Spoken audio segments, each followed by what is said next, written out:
جبکہ تیسرے گواہ کا مکمل بیان ریکارڈ نہ ہو سکا۔ العزیزیہ ریفرنس کی آج 25ویں، فلیگ شپ انویسٹمنٹ ریفرنس کی 22ویں اور لندن فلیٹس ریفرنس کی 21ویں سماعت تھی۔ سماعت کے دوران 2 گواہان نجی بینک کے آفیسرز غلام مصطفیٰ اور یاسر شبیر کے بیانات ریکارڈ کیے گئے، جبکہ تیسرے گواہ آفاق احمد کا مکمل بیان ریکارڈ نہیں ہو سکا۔ گواہ آفاق احمد نے عدالت کو بتایا کہ سپریم کورٹ سے ابھی تک ریکارڈ موصول نہیں ہوا۔ سماعت کے بعد احتساب عدالت نے نواز شریف اور دیگر کے خلاف ریفرنس کی سماعت 30 جنوری تک ملتوی کر دی۔ واضح رہے کہ سابق وزیر اعظم نواز شریف آج 14ویں مرتبہ احتساب عدالت کے روبرو پیش ہوئے، جبکہ ان کی صاحبزادی مریم نواز کی یہ 16ویں اور کیپٹن ریٹائرڈ صفدر کی یہ 18ویں پیشی تھی۔ خلاف معمول سابق وزیر اعظم آج سماعت کے بعد میڈیا سے بات چیت کیے بغیر ہی روانہ ہو گئے۔ وفاقی وزیر داخلہ احسن اقبال کہتے ہیں کہ کسی کو اجازت نہیں دیں گے کہ پاکستان سے ہمسایہ ملک میں دہشت گردی کی جائے، امریکہ الزامات کی بجائے مدد کرے۔ اس سلسلے میں دیکھتے ہیں ہم سب ٹی وی کی یہ رپورٹ۔ مذہبی انتہا پسندی، دہشت گردی، شدت پسندی کا مقابلہ کرنے کے لیے انسداد دہشت گردی کا ایک اور دستہ آپریشن اور انویسٹیگیشن کی خصوصیت کے لیے چاقو چوبند ہو گیا ہے۔ وفاقی وزیر داخلہ احسن اقبال نے انسداد دہشت گردی پولیس کی پاسنگ آؤٹ پریڈ کی تقریب میں بطور مہمان خصوصی شرکت کی۔ وفاقی وزیر داخلہ احسن اقبال نے تقریب سے خطاب کرتے ہوئے کہا کہ آج اسلام آباد پولیس میں انسداد دہشت گردی پولیس کی شمولیت کے بعد پولیس کی طاقت میں اضافہ ہو رہا ہے۔ پاکستان کئی سالوں سے دہشت گردی کی وجہ سے متاثر ہوا ہے۔ پولیس کے جوانوں نے اس جنگ کو جیتنے میں اہم کردار ادا کیا۔ وفاقی وزیر داخلہ نے عالمی دنیا کو بھی پیغام دیتے ہوئے کہا کہ کسی بھی ہمسائے ملک کے خلاف پاکستان کی سرزمین کو دہشت گردی کے لیے استعمال نہیں کرنے دیں گے اور نہ ہی کسی کو اجازت دیں گے کہ پاکستان میں دہشت گردی کرے۔ بعد ازاں احسن اقبال نے پاسنگ آؤٹ پریڈ میں موجود افسران اور جوانوں کو مبارکباد پیش کی اور نوجوانوں کے حوصلے کو بھی سراہا۔ زیادتی کے بعد بے دردی سے قتل ہونے والی 8 سالہ کم سن زینب کا مبینہ قاتل گرفتار کر لیا گیا۔ قصور میں 8 سالہ بچی زینب کے قتل کا مرکزی ملزم عمران گرفتار کر لیا گیا ہے۔ گرفتار کیے جانے والے شخص کا D N A test match کر گیا ہے۔ گرفتار ملزم نے جرم کا اعتراف بھی کر لیا ہے اور یہ زینب کا پڑوسی ہے۔ اس سے قبل بھی ملزم کو پولیس کی جانب سے گرفتار کیا گیا تھا، تاہم بعد میں چھوڑ دیا گیا تھا۔ قصور میں 8 سالہ بچی زینب کو اغوا اور زیادتی کا نشانہ بنانے کے بعد اسے قتل کر دیا گیا تھا۔ بچی کی لاش کچرا کنڈی سے ملی تھی، جس کے بعد ملک بھر میں زینب کے اہل خانہ کو انصاف کی فراہمی کے لیے احتجاج کیا گیا تھا۔ نقیب اللہ محسود قتل کیس میں ملوث ایس پی راؤ انوار کی دبئی فرار کی کوشش ناکام۔ راؤ انوار بے نظیر ایئرپورٹ سے بھیس بدل کر فرار ہو رہے تھے۔ راؤ انوار جعلی دستاویزات کے ذریعے بیرون ملک فرار کی کوشش میں پکڑے گئے۔ راؤ انوار نجی ایئر لائن کی دبئی جانے والی پرواز سے نیچے اتارے گئے۔ اس سلسلے میں دیکھتے ہیں ہم سب ٹی وی کی یہ رپورٹ۔ نقیب اللہ محسود قتل کیس میں ملوث ایس پی راؤ انوار کی دبئی فرار کی کوشش ناکام بنا دی گئی۔ بے نظیر انٹرنیشنل ایئرپورٹ پر قبائلی نوجوان نقیب اللہ محسود قتل کیس میں ملوث ایس پی راؤ انوار کی دبئی فرار کی کوشش ناکام بنا دی گئی۔ اسپیشل برانچ کی نشاندہی پر رات 2 بجے ایس پی ملیر راؤ انوار کو روکا گیا، جو پرواز 615 سے دبئی جانا چاہتے تھے۔ ایئرپورٹ ذرائع کے مطابق راؤ انوار کو گرفتار نہیں کیا گیا، لیکن سفر سے روکا گیا ہے، جس کے بعد وہ واپس اسلام آباد چلے گئے۔ نقیب اللہ کی ماورائے عدالت ہلاکت میں ملوث پولیس افسر راؤ انوار گزشتہ روز تک اپنا موبائل فون نمبر بند کر کے روپوش ہو گئے تھے اور کسی سے بھی رابطہ نہیں کر رہے تھے۔ یاد رہے کہ کراچی شاہ لطیف ٹاؤن پولیس مقابلے میں 13 جنوری کو نقیب اللہ محسود کے ساتھ مارے گئے دیگر 3 ملزمان کی ہلاکت کی تحقیقات کا آغاز کر دیا گیا، جبکہ تحقیقاتی کمیٹی نے نقیب اللہ محسود کو بے گناہ قرار دیتے ہوئے راؤ انوار اور دیگر پولیس افسران کو معطل کر دیا گیا۔ پاکستان تحریک انصاف کے چیئرمین عمران خان نے ٹویٹ کی ہے کہ آشیانہ ہاؤسنگ اسکیم تو وزیر اعلیٰ پنجاب شہباز شریف کی کرپشن کی محض ایک جھلک ہے، اور اگر وہ بے گناہ ہیں تو تمام الزامات کا بہادری سے سامنا کریں۔ چیئرمین پی ٹی آئی نے ٹویٹ کیا کہ شہباز شریف کی آشیانہ ہاؤسنگ اسکیم کا فراڈ کا تو ابھی آغاز ہے۔ نیب نے تحقیقات شروع کی تو سستی روٹی، میٹرو، دانش اسکول اور اورینٹ ٹرین کے حوالے سے کئی گھپلے منظر پر آئیں گے جنہیں ابھی تک چھپا رکھا گیا ہے۔ عمران خان نے کہا کہ شہباز شریف نے ابھی سے رونا شروع کر دیا ہے، میں سپریم کورٹ کے سامنے 1 سال تک پیش ہوتا رہا، اگر وہ بے گناہ ہیں تو تمام الزامات کا بہادری کے ساتھ سامنا کریں، جس طرح میں نے کیا، اور خود کو بے گناہ ثابت کریں۔ نیب نے گزشتہ روز آشیانہ ہاؤسنگ سوسائٹی میں کرپشن کے معاملے پر وزیر اعلیٰ پنجاب شہباز شریف کو نوٹس بھجوایا تھا۔ نوٹس میں کہا گیا تھا کہ شہباز شریف نے پنجاب لینڈ ڈیولپمنٹ اتھارٹی کے قوانین کی خلاف ورزی کرتے ہوئے مستحق ٹھیکیدار چودھری لطیف کا ٹھیکہ منسوخ کر دیا تھا، جس سے خزانے کو 19 کروڑ 30 لاکھ روپے کا نقصان پہنچا تھا، جبکہ آشیانہ اقبال کا ٹھیکہ LDA کو دینے سے قومی خزانے کو 71 کروڑ 50 لاکھ روپے کا نقصان پہنچا تھا۔ وزیر داخلہ سہیل انور سیال کا کہنا ہے کہ نقیب اللہ کیس میں کوئی کتنا بھی بااثر ہو اس کا دفاع نہیں کیا جائے گا۔ میڈیا سے گفتگو کرتے ہوئے سہیل انور سیال نے کہا کہ نقیب اللہ کیس کی FIR درج ہوگی، جس کے بعد باقاعدہ تفتیش کا آغاز ہوگا۔ تحقیقاتی کمیٹی کام سے مطمئن ہوں، کمیٹی کا کام صحیح سمت میں چل رہا ہے۔ انہوں نے کہا کہ راؤ انوار کو کسی پر اعتراض ہے تو وہ IG کے سامنے پیش ہوں، ان کے پاس اگر کوئی ثبوت ہے تو وہ پیش کریں اور خود کو بے گناہ ثابت کریں۔ وزیر داخلہ کا کہنا تھا کہ کسی سے تعلق کا مقصد لائسنس نہیں، ہم کسی کی پشت پناہی نہیں کر رہے اور نہ کریں گے، کسی کو کہیں بھی اجازت نہیں دی جائے گی کہ وہ بے گناہ کو قتل کر دے، کوئی بھی کتنا بااثر ہو قانون سے بالاتر نہیں، کسی کا بھی دفاع نہیں کیا جائے گا۔ سہیل انور سیال نے مزید کہا کہ مقصود نقیب اور انتظار کیس کے حالات مختلف ہیں، میڈیا تینوں چیزوں کو اکٹھا کر رہا ہے، جبکہ تینوں کیس الگ الگ سمت میں چل رہے ہیں، تینوں مقدمات کی بھرپور تفتیش کی جائے گی۔ پنجاب یونیورسٹی میں ہنگامہ آرائی کے واقعات پر طلبہ تنظیموں کے 15 نامزد کارکنان اور 100 نامعلوم افراد کے خلاف انسداد دہشت گردی کے تحت مقدمات درج کر لیے گئے ہیں۔ پنجاب یونیورسٹی میں طلبہ تنظیموں کے درمیان ہنگامہ آرائی پر 3 مقدمات درج کیے گئے ہیں۔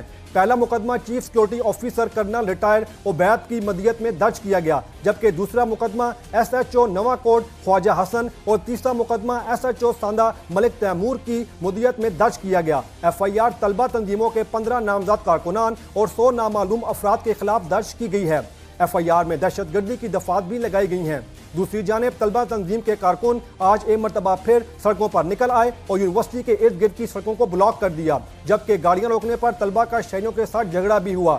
گزشتہ روز پنجاب یونیورسٹی میں 2 طلبہ تنظیموں کے درمیان تصادم کے بعد مشتعل طلبہ نے الیکٹریکل ڈپارٹمنٹ میں توڑ پھوڑ کر کے آگ لگا دی تھی۔ امریکی نائب صدر مائک پینس کے دورہ اسرائیل اور کنیس پارلیمنٹ سے خطاب پر عرب ارکان کنیس کے احتجاج پر صہیونی پولیس نے عرب ارکان کو ایوان سے بے دخل کر دیا۔ اسرائیلی وزیر اعظم سے ملاقات کے بعد امریکی نائب صدر خطاب کے لیے اسرائیلی پارلیمنٹ پہنچے، جہاں ایک عرب ارکان نے ان کے خلاف شدید نعرے بازی کی۔ عرب ارکان نے القدس کو فلسطین کا دارالحکومت قرار دینے اور امریکہ کے خلاف نعرے لگائے۔ عرب اراکین کا کہنا تھا کہ وہ بیت المقدس کو اسرائیل کا دارالحکومت قرار دینے کا فیصلہ کبھی قبول نہیں کریں گے۔ عرب اراکین کے احتجاج پر صہیونی اراکین نے پارلیمنٹ کی سیکورٹی پر مامور اہلکاروں کو طلب کر کے احتجاج کرنے والے ارکان کو توہین آمیز انداز میں دھکے دیتے ہوئے ایوان سے باہر نکلوا دیا۔ عرب اراکین کو ایوان سے باہر نکالنے کے بعد صہیونی اراکین نے خوشی کا اظہار کرتے ہوئے تالیاں بجائیں۔ بعد ازاں اپنے خطاب میں نائب امریکی صدر مائک پینس نے کہا کہ امریکہ اسرائیل میں اپنا سفارتخانہ 2019 میں القدس منتقل کر دے گا۔ اسرائیلی کنیس میں 13 عرب ارکان نے امریکی نائب صدر کے خطاب کا پہلے ہی بائیکاٹ کر رکھا تھا۔ انہوں نے ایک مشترکہ بیان میں کہا تھا کہ امریکی نائب صدر کا دورہ اسرائیل ناقابل قبول ہے اور بیت المقدس کو اسرائیل کے دارالحکومت کے طور پر کبھی قبول نہیں کیا جا سکتا۔ اقوام متحدہ کے سیکرٹری جنرل نے کہا ہے کہ پاکستان اور بھارت مذاکرات سے مسائل کا حل ڈھونڈیں۔ اقوام متحدہ کے جنرل سیکرٹری نے کہا ہے کہ ہم کنٹرول لائن کی صورتحال کا بغور جائزہ لے رہے ہیں، پاکستان اور بھارت مذاکرات سے مسائل کا حل ڈھونڈیں، میں دونوں ملکوں کے مابین ثالثی کے لیے تیار ہوں۔ اپنے ایک بیان میں انہوں نے کہا کہ کنٹرول لائن پر بڑھتی کشیدگی تشویشناک ہے، جسے دور کرنے کے لیے بات چیت ضروری ہے۔ ترکی نے امریکہ سے مطالبہ کیا ہے کہ وہ شام میں کرد ملیشیا کی پشت پناہی بند کرے۔ ترکی کے صدر طیب اردگان کے ترجمان نے کہا ہے کہ ترک فوج کو افرین کے علاقے سے نکالنے کے لیے کرد جنگجو امریکہ کے فراہم کردہ ہتھیار استعمال کر رہے ہیں۔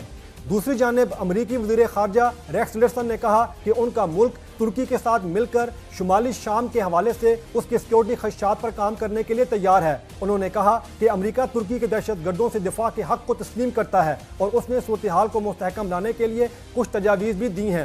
ترکی اس ملیشیا کو دہشت گرد سمجھتا ہے اور اسے کردستان ورکرز پارٹی کی ہی شاخ قرار دیتا ہے، جو آزاد کردستان کا مطالبہ کرتے ہیں، تاہم YPG تنظیم سے کسی قسم کے تعلق سے انکاری ہے۔ امریکی ریاست الاسکا کے ساحلی علاقے میں آنے والے 8.2 شدت کے زلزلے کے بعد سونامی کی وارننگ جاری کر دی گئی۔ امریکی زلزلہ پیما مرکز کے مطابق منگل کی صبح 9:30 بجے آنے والے زلزلے کا مرکز الاسکا کے جنوب مشرقی جزیرے چنیاک میں تھا، جس کی گہرائی 10 کلومیٹر تھی۔ امریکہ کے محکمہ موسمیات کے مطابق سونامی کی وارننگ کیلیفورنیا اور برٹش کولمبیا اور الاسکا کے ساحلی علاقوں کے لیے جاری کی گئی۔ امریکہ نے قاہرہ سے آنے والی تمام کارگو ٹرانسپورٹ فلائٹس پر پابندی لگا دی۔ امریکہ نے مصر کے قاہرہ ایئرپورٹ سے آنے والے تمام کارگو ٹرانسپورٹ پر پابندی لگا دی، تاہم پابندی میں مسافروں کا سامان شامل نہیں ہے۔ قاہرہ ایئرپورٹ اور مصری ایئر لائنز رائے کا کہنا ہے کہ امریکہ نے قاہرہ ایئرپورٹ سے امریکہ جانے والی تمام کارگو ٹرانسپورٹ پر پابندی لگا دی ہے۔ امریکہ نے سیکورٹی انتظامات پر تحفظات کی وجہ سے پابندی لگائی ہے۔ امریکہ نے مشرقی وسطیٰ کے 5 ایئرپورٹ سے چلنے والے 6 فضائی کمپنیوں سے سامان کی ترسیل کی تلاشی سخت کرنے کا مطالبہ بھی کیا ہے۔ اور اب بات کریں گے کھیلوں کی۔ PSL 3 شارجہ میں میچز کی ٹکٹیں آن لائن فروخت ہونے لگیں۔ شارجہ میں PSL کے میچز کا انعقاد 2 مرحلوں میں ہوگا۔ ٹکٹیں فروخت بھی ہونے لگی ہیں۔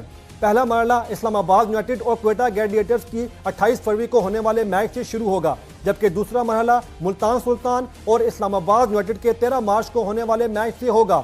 دوسری جانب دبئی میں ہونے والے میچز کے لیے ٹکٹس کا اعلان بعد میں کیا جائے گا۔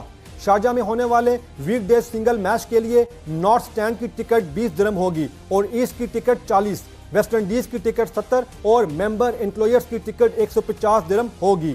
اور اب بات کرتے ہیں موسم کی۔ آئندہ 24 گھنٹوں کے دوران ملک کے بیشتر حصوں میں موسم سرد اور خشک رہے گا، جبکہ صبح کے اوقات میں پنجاب کے بالائی میدانی علاقے شدید دھند کی لپیٹ میں رہیں گے۔